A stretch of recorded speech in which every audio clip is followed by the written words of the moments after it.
The book was, when I think about it, I think of something that kind of sparkles. It's got like encrusted with all these kind of crystals. It has like some sort of sparkly effect in my brain because of all these memories and all the research.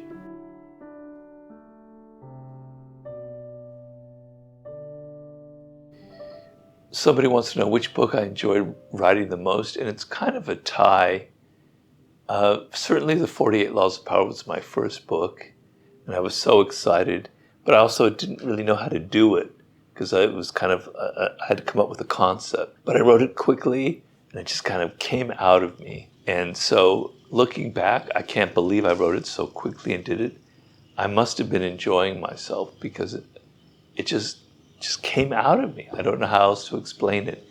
I mean, can you imagine in the course of 2 years, which is how long it took to write that book, I had to invent the structure, which you know is very strange and there's no other book like it. So I had to create a form and a structure. I had to do all of that research, which was an intense load of research. I had to create a system of cards that I never created before to organize the material. And then I had to write this 430-page book, and it took 2 years. And now it takes me like 6 years to write a book. I must have been having fun. But the real answer is Seduction was the most fun book because it was fun reading about all those people, about Disraeli, about Casanova, about Errol Flynn, about Duke Ellington, about Marilyn Monroe, John F. Kennedy. You know, the literature of seduction. You know, if that book isn't fun, then, you know, something's wrong with me because it was such a weird topic.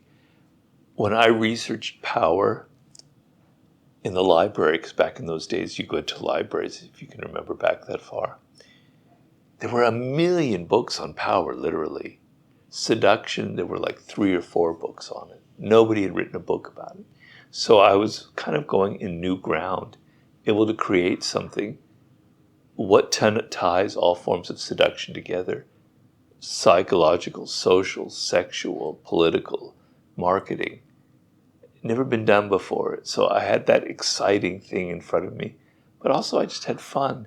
And also I had a lot of, I hate to say it, material to go back on my own experiences in my 20s when I lived the life of a rake. And I knew other people who were like that. And those were my very exciting period in my life. I was living in Paris, etc. So the book was, when I think about it, I think of something that kind of sparkles. It's got like encrusted with all these kind of crystals. It has like some sort of sparkly effect in my brain because of all these memories and all the research. And the fun of it, I got to write a whole chapter on the anti-seducer, about people's ugly qualities, you know, on the types of victims you can have.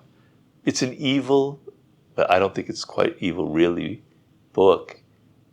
And it's a weird book. And I look back on that very fun. I think that was the most fun book I had to write if I had to answer honestly.